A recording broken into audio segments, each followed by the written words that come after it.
Amélie, je voulais vous dire, cette année on ferme l'entreprise tout le mois de juin, donc il faudra poser vos congés sur cette période. Mais attendez, j'avais pas prévu de les prendre, moi. Vous pouvez pas me forcer à poser mes CP. Ah bah si, l'entreprise ferme, donc vous êtes obligé de les poser pendant la fermeture. Si ton entreprise ferme annuellement pendant une certaine période, elle peut t'obliger à poser des jours de congés payés pendant cette fermeture. Sachant que si tu n'as pas assez de jours de congés payés, tu devras poser des jours de congés sans solde. Par contre, truc hyper important à savoir. Bonjour France Travail. Mon entreprise ferme pendant un mois, mais je n'ai pas acquis assez de congés payés. D'accord. Et qu'est-ce qu'on peut faire pour vous exactement? Bah du coup, je viens pour faire la demande pour toucher l'espèce de chômage que vous proposez en cas de fermeture d'entreprise. Mais vous pouvez pas toucher le chômage ou une autre aide financière pendant, puisque vous avez un travail. Si tu n'as pas acquis assez de jours de congés payés pour les poser sur l'intégralité de la période de fermeture de l'entreprise, tu peux demander une aide financière à France Travail, qui est anciennement Pôle emploi. Pour obtenir cette aide, il y a une condition. Il faut qu'avant ton embauche dans l'entreprise, tu touchais l'aide au retour à l'emploi, donc l'ARE, ou bien l'allocation de solidarité spécifique, l'ASS. Si c'était bien le cas, tu peux faire ta demande d'aide financière à l'agence France Travail dont tu dépendais quand tu étais demandeur d'emploi. Pour plus d'informations sur ce qui est légal au travail ou pas, abonne-toi pour mieux comprendre le droit. Léa, j'ai besoin que tu viennes, s'il te plaît, on a trop de monde en boutique, là. Mais il me reste 10 minutes de pause. Oui, je sais, mais là, il faut vraiment que tu viennes quand même. On est 2 en moins aujourd'hui et il y a beaucoup trop de clients. Ok, bah si ça vous dérange pas, je vais juste finir mon dessert, parce que 20 minutes, c'est déjà pas beaucoup. Si en plus vous m'enlevez la moitié, je vais vraiment pas tenir toute la journée. Donc je serai là dans 10 minutes. Non, je t'ai dit que j'avais besoin de toi maintenant, on va pas en parler pendant 2 heures. Donc tu te bouges, sinon t'es viré. Le droit du travail prévoit que dès que tu travailles 6 heures d'affilée, tu as le droit à 20 minutes de pause. Cette pause de 20 minutes, on peut te la donner dès que tu as travaillé 6 heures de suite, ou bien avant que ces 6 heures de travail, elles soient atteintes. Et l'employeur a l'obligation de respecter la durée de ta pause. S'il ne le fait pas, tu peux le signaler à ton employeur par lettre recommandée avec avis de réception, et si malgré ça rien ne change, tu peux contacter l'inspection du travail, ou bien saisir le conseil des prud'hommes. Et dernière chose, ces 20 minutes de pause, ton employeur ne peut pas décider comme il veut comment tu vas les prendre. Non, mais j'ai vraiment besoin de temps maintenant, mais si tu veux tes 10 minutes, tu les récupéreras plus tard. Les 20 minutes de pause qui sont prévues lorsque tu travailles 6 heures d'affilée sont continues. Ça veut dire que ton employeur ne peut pas fractionner ton temps de pause en te faisant prendre 10 minutes par-ci et 10 minutes par-là. Et si jamais tu ne bénéficies pas de ces 20 minutes consécutives, tu peux demander à ce que ton temps de pause non pris soit requalifié en temps de travail effectif. Donc, demander un rappel de salaire et des dommages et intérêts. Pour plus d'informations sur les relations salarié-employeur, abonne-toi pour mieux comprendre le droit. Désolée pour le retard, j'ai fait aussi vite que je pouvais. Bah écoutez, tant pis, qu'est-ce que vous voulez que je vous dise? Par contre, je ferai une retenue sur votre salaire. Comment ça? Bah pendant votre retard, vous n'avez pas travaillé, donc moi en conséquence, je ne vais pas vous payer. Mais attendez, c'est légal ça, d'enlever une partie de mon salaire?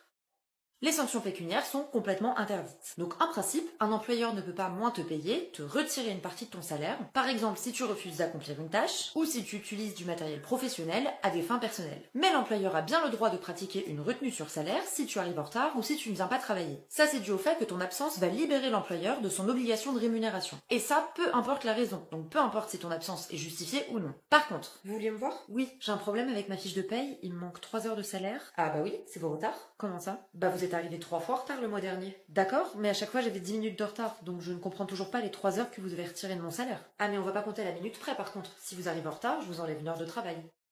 Si ton employeur a bien le droit de pratiquer une retenue sur salaire en cas de retard, il y a quand même des limites. Il faut que la retenue soit strictement proportionnelle au temps d'absence. Donc si tu es arrivé 10 minutes en retard, on t'enlève exactement 10 minutes de salaire et pas une de plus. Sinon, c'est une sanction pécuniaire qui est donc interdite et qui est punie de 3 750 € d'amende, voire de 7 500 € en cas de récidive. Pour plus d'informations sur les relations employeur-salarié, abonne-toi pour mieux comprendre le droit. J'aimerais accrocher quelques cadres dans l'appartement, est-ce que je peux faire des trous? Ah non, c'est hors de question. Vous faites pas de trous, vous changez pas la peinture, vous posez pas de tringle à rideau, bref, vous ne touchez à rien. Mais attendez, j'ai bien le droit de personnaliser le logement quand même. Non, vous ne le personnalisez pas. Si vous voulez aménager votre logement, vous n'avez qu'à en acheter un. Mais chez moi, en tout cas, on ne touche à rien. Mais vous avez pas le droit de m'interdire de l'aménager. Alors, aux dernières nouvelles, c'est encore chez moi, donc si, j'ai le droit. Le propriétaire ne peut pas s'opposer aux aménagements réalisés par le locataire. En fait, à partir du moment où ce que tu veux faire, ça n'implique pas une transformation du logement, comme abattre un mur ou bien déplacer la cuisine dans une autre pièce, le propriétaire ne peut pas s'opposer aux aménagements que tu veux réaliser. Donc si tu veux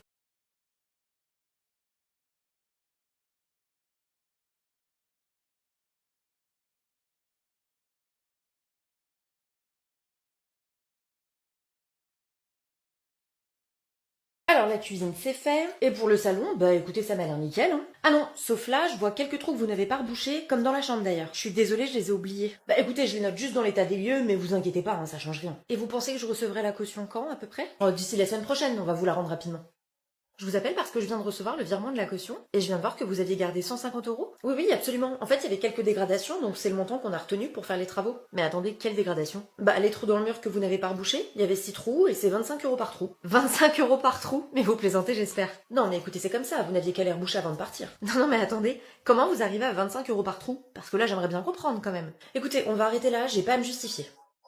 Quand ton propriétaire garde de l'argent sur le dépôt de garantie, qu'on appelle plus souvent la caution, il ne doit garder que l'argent qui est nécessaire à la remise en état du logement, pas plus. Et toi, tu as la possibilité de vérifier que le montant qui a été retenu correspond bien au montant des travaux qui ont été engagés par le propriétaire pour remettre le logement en état. Puisque quand le propriétaire il retient une somme sur le dépôt de garantie, il doit justifier du montant des retenues, par exemple avec des devis ou des factures. Et te transmettre ces justificatifs, c'est pas optionnel pour le propriétaire, c'est une obligation. Pour plus d'informations sur les relations propriétaire-locataire, abonne-toi pour mieux comprendre le droit. Bonjour, vous vouliez me voir? Oui, absolument. Je voulais vous demander, maintenant que je suis formée, est-ce que je peux faire du télétravail parfois? Par exemple, ce mardi? Du télétravail? Non. Je peux vous demander pourquoi? Vu qu'en plus toutes mes tâches sont réalisables à distance. Non, vous ne pouvez pas me demander pourquoi, vous allez juste vous contenter du fait que je vous ai dit non. Mais pourtant, c'était... Écoutez, s'il vous plaît, on ne va pas en parler 2 heures, j'ai dit non. Ton employeur a le droit de refuser que tu télétravailles. Par contre, si ton poste est éligible au télétravail, c'est-à-dire concrètement que tu peux travailler à distance, et que le télétravail est prévu par un accord d'entreprise ou par une charte, ton employeur a l'obligation de motiver son refus. Écoutez s'il vous plaît, on ne va pas en parler 2 heures, j'ai dit non. J'ai très bien compris que c'est un refus, par contre légalement vous devez me le motiver. Surtout que vous autorisez Stéphanie à en faire alors qu'elle a le même poste et la même expérience que moi, donc j'aimerais bien comprendre. Non mais écoutez, Stéphanie c'est différent. Différent en quoi? J'ai exactement les mêmes tâches qu'elle, non mais c'est différent, c'est tout, j'ai parfaitement le droit de l'autoriser à télétravailler elle et pas vous. Ton employeur peut autoriser le télétravail pour ton collègue, mais pas pour toi, uniquement si vous êtes dans des situations différentes qui expliquent ce traitement différent. Ça, c'est dû au principe d'égalité de traitement des salariés qui impose de traiter de la même manière les salariés qui sont dans une situation identique. Mais par contre, si jamais ton employeur te traite différemment en raison de tes origines, ton genre ou encore ton handicap, ça constitue une discrimination qui est punie de 3 ans d'emprisonnement et 45 000 euros d'amende. Pour plus d'informations sur les relations employeur-employé, abonne-toi pour mieux comprendre le droit. Dame, s'il vous plaît, je peux aller aux toilettes? Non, c'est pas possible. Pas pourquoi? Parce que c'est comme ça. Mais attendez, c'est légal ça?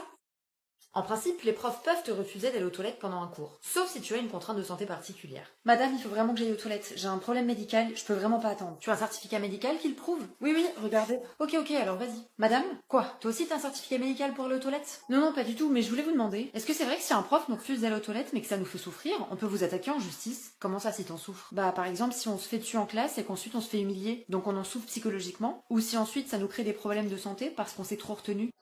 Même si l'élève n'a pas de certificat médical, si un prof lui refuse d'aller aux toilettes et que ça cause chez l'élève un préjudice, qu'il en souffre, l'élève pourra demander réparation en justice. Mais si un professeur refuse de vous laisser sortir de classe, par exemple pour pouvoir aller aux toilettes, c'est pour des raisons de responsabilité. Je vais vous expliquer pourquoi on vous laisse pas aller aux toilettes. Moi évidemment, je peux pas quitter la classe pour vous accompagner et abandonner tous les autres. Sauf que si je vous autorise à y aller tout seul, et que vous vous blessez par exemple en tombant dans les escaliers, c'est moi qui suis responsable.